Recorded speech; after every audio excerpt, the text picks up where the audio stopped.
O Senhor esteja convosco. Proclamação do Evangelho de Jesus Cristo, narrado por São Mateus.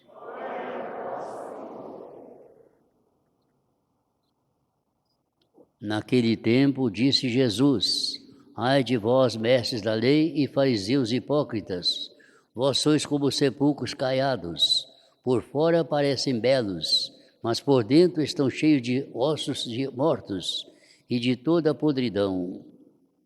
Assim também vós, por fora, pareceis justos diante dos outros, mas por dentro estáis cheios de hipocrisia e de injustiça.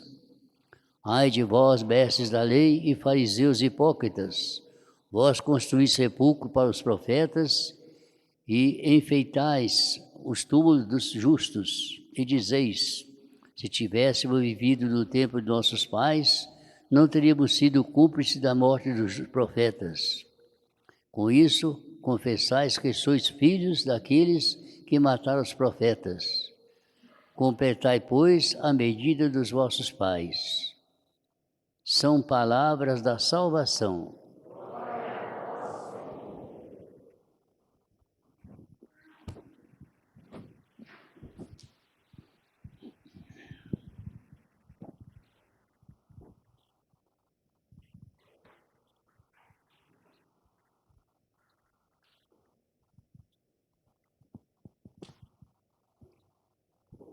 Meus amados irmãos aqui presentes, e todos aqueles que estão aqui presentes, mas em espírito, que o bom Jesus abençoe a todos nós que estamos aqui na igreja e a todos aqueles que estão sintonizados conosco através dos meios de comunicação. Meus irmãos, a vida a dois sempre foi difícil, sempre trouxe dificuldades. Podemos olhar nos dias de hoje os casamentos e até mesmo as uniões. Mas isso não só na área leiga, entre os leigos, mas também na vida religiosa. Tanto assim que em São Luís Gonzaga, um grande santo dizia: a minha maior penitência é a vida em comunidade. E um dos santos que nesses dias celebramos também, São José Calazans, embora ele tenha sido fundador de uma congregação religiosa assim chamada das Escolas Pias, ele foi denunciado injustamente, caluniado junto à Santa Sé, foi suspenso de sua autoridade como superior e foi punido também. Mais uma prova de que também na vida religiosa, a vida a dois é difícil. Neste domingo próximo passado, a liturgia da palavra nos apresentou como segunda leitura um texto tirado de São Paulo, escrito aos Efésios. Texto esse que muita gente não olha assim com bons olhos, exatamente porque não entendem. Como diz Nosso Senhor, a letra mata, o Espírito vivifica. Então não procura se aprofundar no sentido verdadeiro da palavra de Deus e por isso discordam da mesma. Mas São Paulo, já caminhando à nossa frente e sabendo que nos dias de hoje a união a dois é sempre difícil, ele veio trazer normas para que nós façamos da vida a dois uma felicidade. O Papa Pio XII, de saudosa memória, num congresso de recém-casados, ele dava um conselho, dizia: quando os dois se propõem a se casar através do namoro e principalmente do noivado, deve ter um pensamento só. O rapaz, por sua vez, pensar: daqui para frente, eu vou fazer tudo que possa agradar a minha futura esposa. Vou evitar tudo que possa aborrecê-la. E a esposa, por sua vez, tem que ter o mesmo sentimento. Vou procurar fazer tudo que estiver ao meu alcance para que o meu esposo possa ser feliz. Vou evitar tudo aquilo que possa, ainda que minimamente, magoar o meu esposo. Com esse clima Dizia o Papa Pio XII, vocês todos podem ter certeza, o casamento vai ser sempre feliz, vocês vão viver assim bem durante toda a sua vida. E como exemplo disso, então São Paulo vem dizer para nós, conforme ouvimos na leitura, que as esposas sejam dóceis. Qual é a senhora, qual é a moça que com o tratamento com as pessoas de fora não é delicada, não é delicada, não é atenciosa, faz de tudo para agradar as pessoas de fora? Ora, se fazem assim com as pessoas de fora, com muito mais razão devem fazer isso com as pessoas de dentro de casa, porque a caridade começa em casa.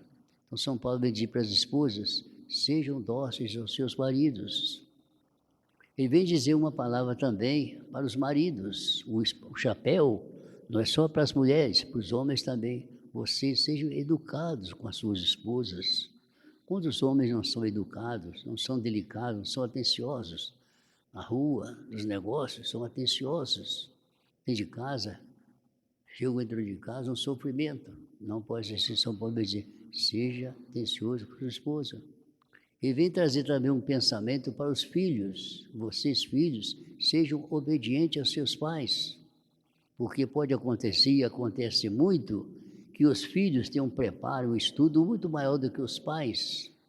Mas devem sempre pensar que os pais são aquelas pessoas que têm uma grande experiência da sua vida. E além do mais, por serem pais, eles têm uma graça de Deus muito maior, uma sabedoria que não vem através da escola, mas vem através da graça de Deus. Então, a salvação Paulo tem que ser aceita e entendida, que é muito importante. As esposas dóceis, os maridos atenciosos e os filhos obedientes. Veja aqui o exemplo que eu trouxe para vocês, para a gente ver, para confirmar quanto nós estamos dizendo. O marido estava saindo para o trabalho quando, por não sei qual motivo, saiu um desentendimento entre ele e a sua esposa. Era um bate-papo de casal que devia morrer ali mesmo e não ir para a frente. Coisa que acontece, deixa morrer ali, acabou, esquecer. Ele humildemente pediu desculpas, o marido. Não queria ir para o serviço com aquele peso no coração. Mas ela, a esposa, teimava em não perdoar. Não te perdoo. Não é a primeira vez que você faz isso. Chegou a fugir para o quintal, ela, para não ver o seu marido sair de casa e ir para o trabalho. Tão aborrecida, com tanta raiva que estava. Ele pediu desculpas. Não queria ir para o serviço com aquele peso no coração, mas ela teimava em não perdoar. Quantas pessoas não sabem perdoar? Se esquecem que se nós não perdoarmos, Deus também não nos perdoa. E nós precisamos muito mais do perdão de Deus do que os nossos irmãos precisam do nosso perdão. Ela fugiu para o quintal para não vir sair para o trabalho. O tempo passou, chegou a tarde.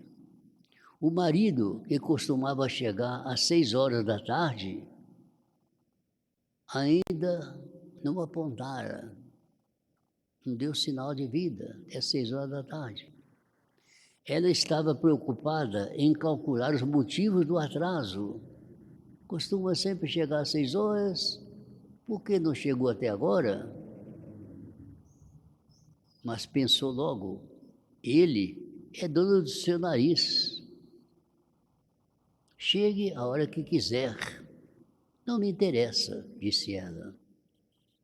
Sentimentos assim desagradáveis, né? Mas que acontecem. E não raras vezes. Quem veio lá pelas 6 horas da noite, bem mais tarde, foi um mensageiro com a triste notícia. Não foi o marido que voltou, foi um mensageiro de notícia. e disse que seu esposo tinha sido atropelado por um carro quando atravessava para a rua, para ir para sua casa. Veja o que aconteceu. Talvez ele tão preocupado em ter ofendido, não ser perdoado, entrou na estrada distraidamente, foi atropelado e morreu. Horas depois, a viúva recebeu o corpo do marido para ser velado. Com que tristeza! Como é que devia estar? Tomada pelo remorso. Vejam, daria tudo o que possuía só para o seu marido voltar para casa vivo, ainda que fosse por alguns minutos, e assim poder, naquele momento, pedir perdão pelo que aconteceu e perdoar também. Mas, como podemos imaginar, a consequência era outra, era tarde demais. Quando podia perdoar, não perdoou. O momento passou. Seu marido morreu com o coração apertado e ela com grande remorso. Podemos terminar nossa breve reflexão, que foi breve, mas que falou profundamente no coração de cada um de nós, com as palavras de São Paulo, com os exemplos que eu dei, levando em conta mais uma palavra de São Paulo. Ele fala: enquanto temos tempo, façamos o bem, porque vai chegar a hora em que nós gostaríamos de voltar atrás. Mas essa oportunidade, essa segunda época, não será dado a ninguém. Como não foi dado a essa senhora, que não quis perdoar, perdeu o marido, teria feito tudo, mas era tarde demais. Amém. Passamos a fazer a nossa novena ao Senhor Bom Jesus.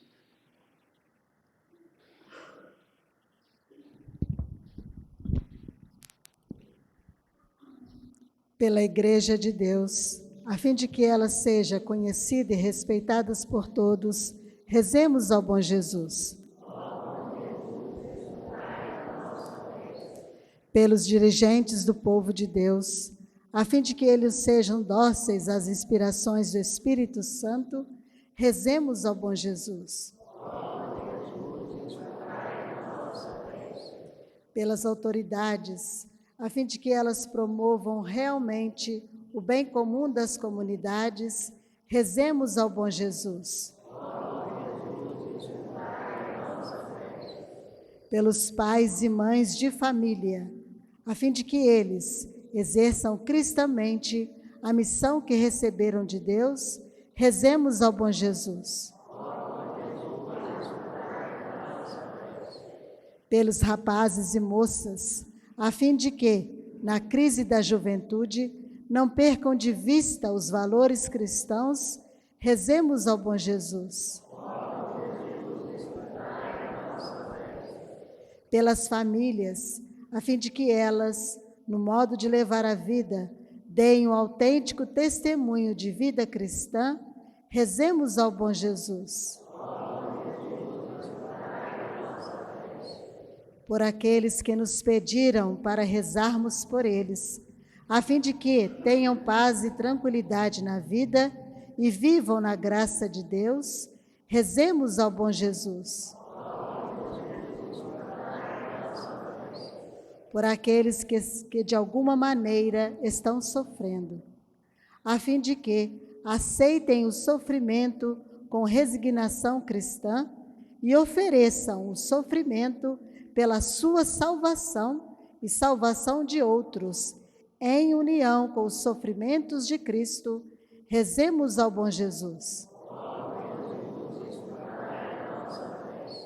Por aqueles que já faleceram, a fim de que tenham encontrado a salvação definitiva, rezemos ao Bom Jesus. Por nossa comunidade aqui reunida na fé e na caridade, a fim de que o Bom Jesus nos atenda em nossos pedidos. Rezemos ao bom Jesus. Oração ao Senhor bom Jesus.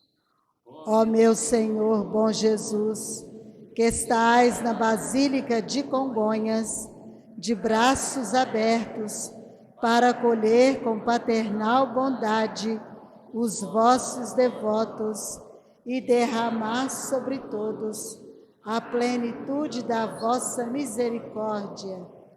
Eis-me aqui aos vossos pés, para vos oferecer, com tributo de minhas homenagens de adoração, o mais profundo sentimento de dor e arrependimento pelos meus pecados, que tantas vezes vos ofenderam. Ó Senhor, infinita é a vossa bondade em ouvir a súplica daqueles que até de longínquas paragens se dirigem a vós com fé e confiança. Incomensurável é a vossa compaixão, Senhor. Animados por tantas provas de ternura paternal, lanço-me aos vossos pés, implorando a graça que desejo.